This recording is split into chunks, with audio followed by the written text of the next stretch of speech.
Hey guys, I'm Colin, and welcome back to the channel. Today, we are going to be talking about discontinued cars and a little bit of the stories behind it. Some stuff I do know, some stuff I don't. I think some of these cars are just really interesting, seem pretty cool, and it's just fun ranking cars, honestly.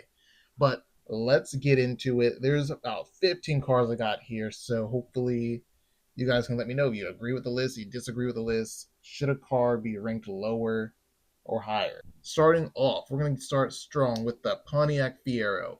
And this is probably the most notorious, not for great reasons, obviously, for being catching fire. But one thing I think some people know already, is that Pontiac did fix that issue towards the end. Like, I think the final year of its lifespan.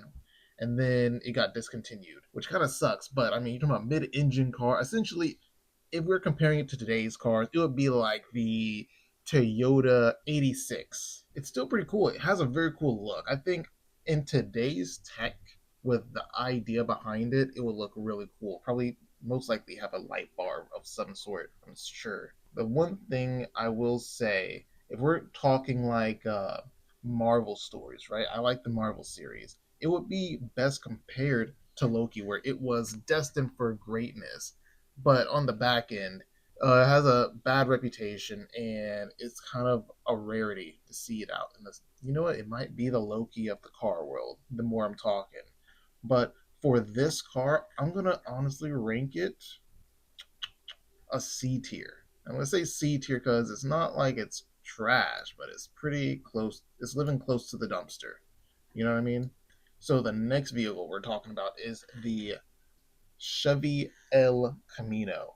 I think this is one of those vehicles where you see it on the road, you're like, there it is, it exists, it's still running, it's still kicking out here. But I mean, Chevy did try to bring it back for a little bit with the, I guess I say bringing it back. They brought back a similar concept of it with the SSR, and that was kind of cool. I think commercial wise, it looked much more approachable. Power wise, I don't think it had the same kind of cool factor that the El Camino does. Because I mean, I haven't seen it in movies like I've seen the El Camino. I think with the El Camino stuff, it was the fact that it was a truck. It was the S10, I believe, that came out and kind of started declining the sales of the El Camino. So it's like competing with itself in the sense of another product was taking it out of the game. But I mean, still cool factor wise, it looks awesome. Like this could probably be a pretty cool car to have like a modify to turn into one of those off road builds, and like you have a camper in the back or whatever. I mean, you have to do some work with it, but I mean it would look pretty cool, I think. But for this list here, I think we're gonna put it where we're gonna put you at. I think B tier. I think B tier is fair. All right. So next vehicle is the Toyota MR2. Now this MR2, it had three different generations come out, but it was also referred to as the poor man's Ferrari. And I think that kind of shows in this final model year it had. Because it had, I guess, silhouette wise, I could see it, but performance wise, it was, again, I guess, similar to the Fiero in that it was in the smaller sports car area. So this is the kind of car you want to drive fast, but it's a slow car.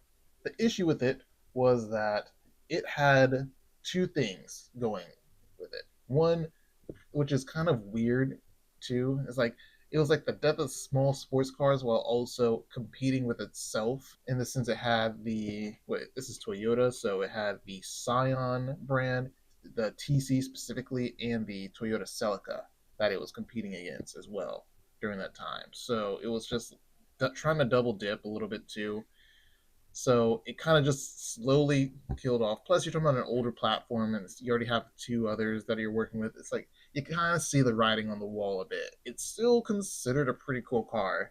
So for this one, though, I mean, it'd probably go. I'd say, you know what? I'm gonna say A tier for this bad boy. I like it. Looks cool, and especially when we're talking comparing it to the Fiero. It's much better. It's a much better car you're getting. So Yeah, it's going in the A tier for this one. All right, the next vehicle here is the Chevy Impala, more specifically the 97 model year. Now, this one is known for, I think it's pretty, in terms of pop culture, it's pretty up there because it was a police car, and a lot of those police cars were used in movies. And when we're talking about, very niche movies, it would be used as be a getaway vehicle or just a profile vehicle that you want to have that just sort of sets the tone for a muscular or a very demanding character. Has well, the Chevy Impala brand kind of went through a lot, but this one it was more so just due to the SUV takeover. Once we went to the next model year, and then that again, the SUV takeover was kind of the thing that was like coming down the pipeline. But while it was a police car, the one thing that I think everyone kind of knows is that it was competing essentially against I'd say competing, but it was most comparable to the, what was it, Ford Crown Vic.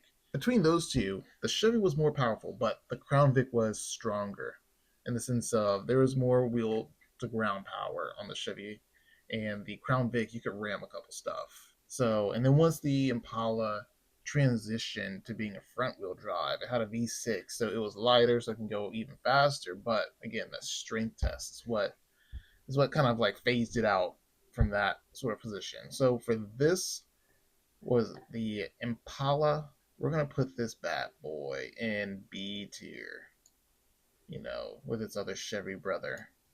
All right, the DeLorean. The DeLorean, honestly, I just never got behind the DeLorean. I think it's one of those things where there's a particular flavor of styling you have to like about this car, and I just never was behind it.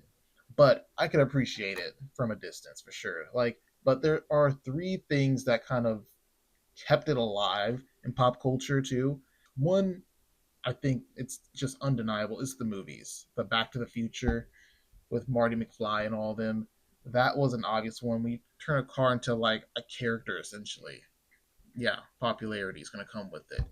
The next one would have to be the just unforgettable design. You're talking about stainless steel, gull wing doors. It's a very easy to notice it. It's hard not to think that's a cool car when the thing looks like a airplane you're about to sit in. And lastly, it's the whole John DeLorean backstory that goes with it. And for those of you who don't know, essentially, Mr. John DeLorean, he worked at GM. He was like, I want to make cooler cars. He was over the corporate world, so he left. He started a car brand and essentially was like, hey, it's kind of expensive to make cool cars. He found that out the hard way. And he was like, I got to keep the money coming in so we can pump these cars out. Well, his neighbor was involved in how do you describe it? He was selling booger sugar, powder, snow. I think you guys get the gist of what I'm saying. They had about 24 million of worth of inventory, and it was inevitably a FBI sting. So they brought him into court, and this whole court case lasted about 2 years. He was found not guilty, one, but two, the company went belly up. Funny enough, though, the whole Back to the Future movies, they came out like a year after all that, and everyone was like, "Oh snap, the car is pretty cool. I want one." However, it's a year past after everything's happened, the company's gone, which is kind of sucks because it's like, dang, he went through all that, got the popularity he needed, and now the car is not even available. So it's a pretty interesting story, but you should definitely check out the more specific pieces of information about it. But I mean, you're talking about going from an executive to a car brand owner to being sued by the government to having mass popularity. It's kind of insane. But for the car, we're gonna put this thing here at, I think, C tier is fair. Very notorious, had lots of issues because the only thing going for it was the styling. It wasn't fast, and stainless steel and heavy door mechanisms slows the car down. So yeah, C tier, it's famous, but it ain't it ain't the top dog. Let's look at the next car, which is the Oldsmobile 442.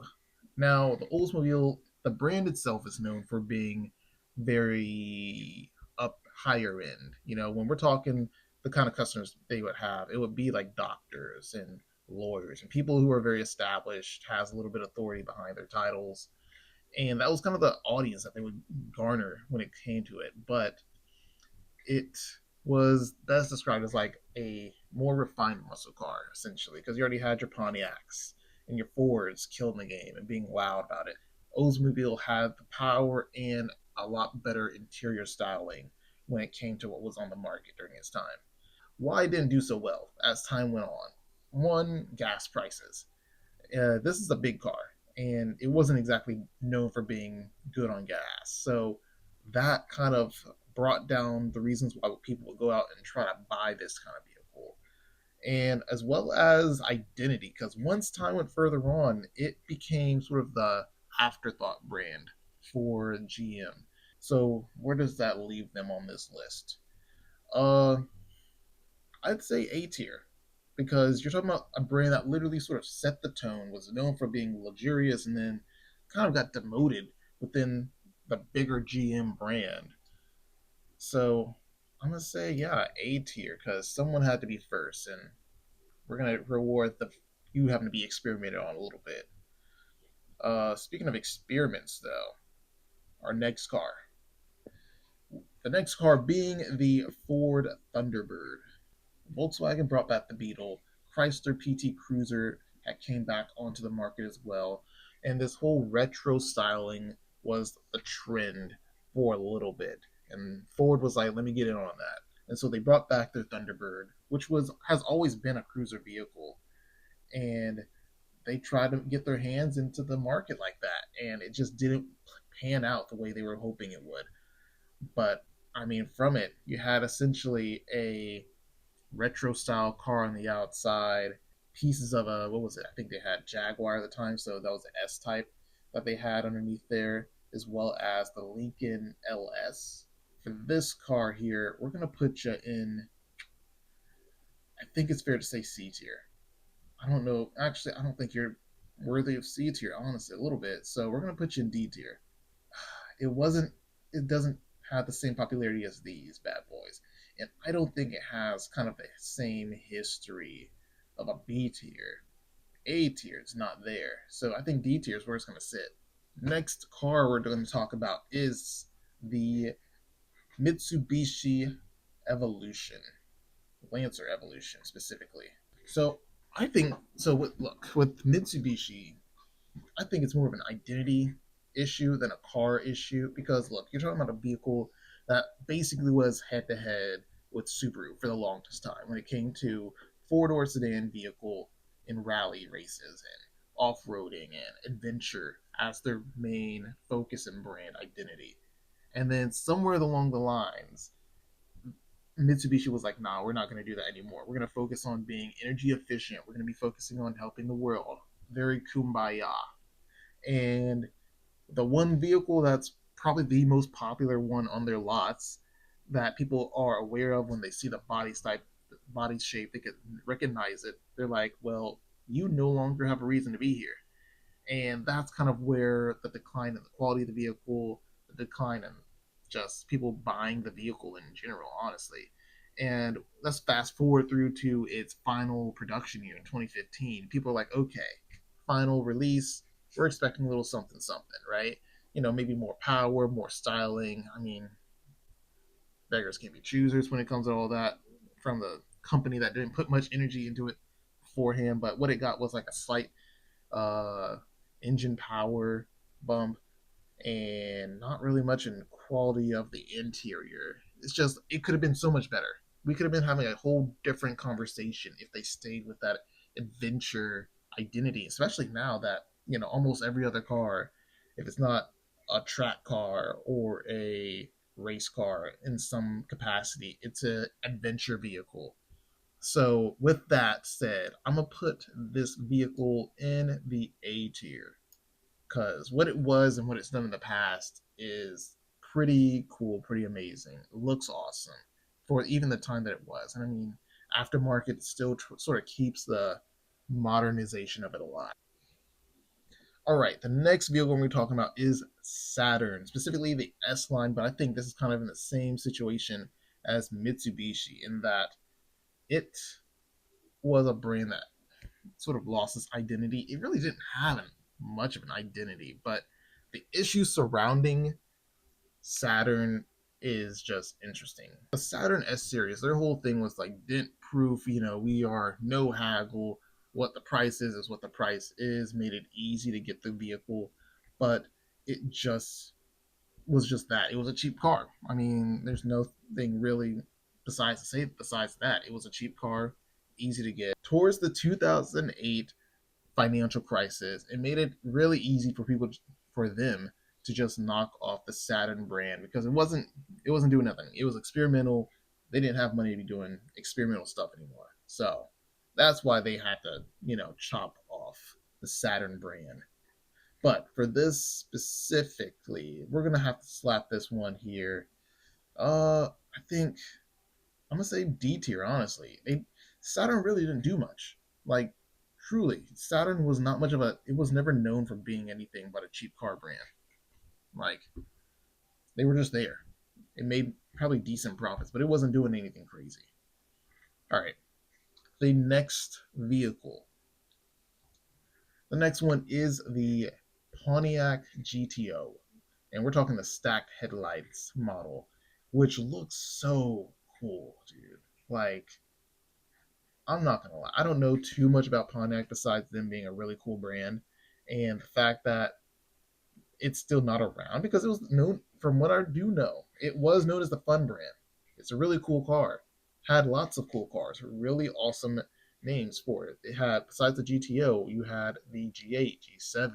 At least that was in my time, and it had a lot of potential. I mean, and even the I think it was an April Fool's thing where GM had joked that they're going to bring back the brand, and people were like, ready. They were ready to go. They were ready to spend their money, and they were like, nah, April Fools, dude.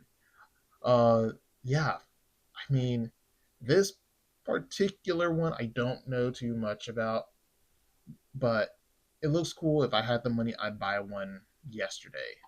So I'm gonna put this thing in B tier.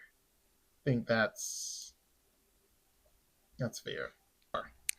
So the next vehicle is the Dodge Viper. We're talking, so they have the second generation one, but I think in general, just the Dodge nameplate is going to come back. If Dodge is still around, the Dodge Viper is going to come back in give it another 10 years. I don't know what it's going to look like.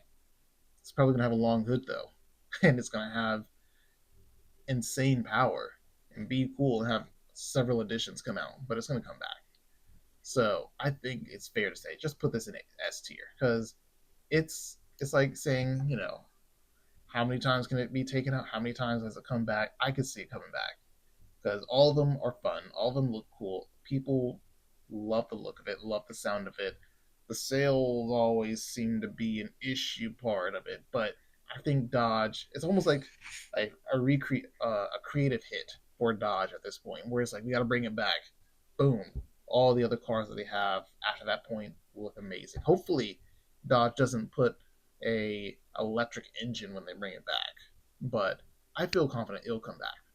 It's really cool. It's insane power, and just the popularity of the name alone, it will come back. I feel confident about that car, if any car on this list. All right. Oh, the next one is going to be the Acura NSX. And this one is like the common man supercar at this point.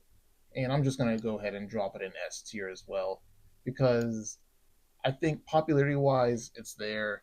It's very recognizable. People love the classic more than they do the newer generation styling, which is understandable. I think the newer one, you could you don't really see the resemblance of the first generation of it, which I think is kind of where people are a little bit split on the styling of the vehicle per se. But I think otherwise, it's the most everyday supercar out there. So I love it. It's awesome. We're gonna keep it in there. All right. So the next vehicle is the Honda S2000. So the Honda S2000, it's a very niche car. It's understandably it's a niche car, but it's a really cool car, high revs. But the issue is the timing, and it came during this everything that happened in 2008, and it was on the chopping block. But lots of people still drive it. Lots of people love it. I mean, I've seen it a couple times, and every time I see it, I'm like, that's just it's a really cool car to look at. It sounds awesome, but just timing. 2008 was not a great year to be making fun experimental cars. I say experimental, but it was just a really high revving, really fun driving touring car. I'd be, I think it'd be interesting if they had like a one off kind of thing. Maybe they brought in races or something just so it could be its full potential self, but I don't think it would have a ruined legacy if it came back. But I also know some stuff you just need to leave in the past, let it be known for being great, being remembered for being awesome. And I think that's the S2000 in this case. All right, next car. So the next car is the Plymouth Barracuda, and this has an I don't know if it's interesting per se, but just a string of issues happened to where it was never going to be able to continue. One being that it was so. For those of you who don't know, Plymouth was under the Chrysler brand, so Chrysler also had Dodge at the time as well. But the one of the issues why was stopped, just downturning sales, high oil issues, high oil prices, and the Barracuda brand was still existing, but they kind of had to get with the times. And so they made the Prowler, which very unique shape. It was kind of an interesting car to put all your eggs into that basket to get the nameplate of Plymouth back, into popularity and high praises and everything. And not only that, but Chrysler also already had the Dodge Challenger, and the sales of that was doing great. So it's like asking them to, compete against themselves, which makes no sense. So for that reason as well, it kind of those two reasons alone, honestly, were the reasons why they didn't bring back the Barracuda, and then the brand in itself being stopped in was it 2001, I believe, and so those factors alone played into the car just not coming back. But the Barracuda now, it is highly sought after. The nameplate, the power that it would draw, just so many great things. The interior looked pretty solid as well. So I don't think, obviously, it's not coming back, but I think it still lives on through the Challenger. In terms of ranking it, uh, I think a fair spot for the Barracuda is in the A tier because it looks awesome. It's still sought after. It has people love it. It's a classic. So I think A tier is pretty fair. The Mazda RX-7 is the final car, and it has a number of things that were wrong with it, but it did also a number of things great. One of it being very uniquely having a rotary engine that people still talk about today. But with that rotary engine, it drinks oil like water. And so for that reason, it was just hard to maintain the reliability after due to that. Kind of became a factor on why people sort of swayed away from it. But also with the amount of Japanese cars that were kind of just dominating, it was priced like a Porsche in a sense for the car at the time. So it was kind of hard to even get that footing in to buy the vehicle in itself. So people started being like, okay, we got to go to something else, something a little bit more practical, something that fits where I am financially. And that's kind of what brought the car out of being in production. Now, in 2023, it was some showcasing where they brought back the RX-7, but it was in a hybrid and still had the rotary engine.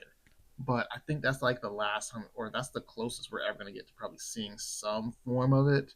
I mean, obviously, Mazda, they have the Miata going, so I don't think they're exactly, lacking in a sports car per se like that. But I think for this specific car, we're going to have to slap this thing in Where are we feeling? I don't know. We have, I'd say, a pretty solid list where we're at right now. But RX-7, I'm gonna say A tier, dude. I'm gonna say A tier, dude. But that's the list. Tell me, are we feeling it? Are we not feeling it? I feel pretty solid about it. I think there's maybe two that you can make the debate should have a switch for, but I think overall this is probably a pretty good list for these set of cars here. Let me know what you think. If you like it, let me know. If you hate it, also let me know. Uh, yeah, thanks for watching, dude. If you enjoyed it, give it a like and subscribe to the video. Subscribe to the channel. Um, yeah, if you enjoyed this, I hope you come back.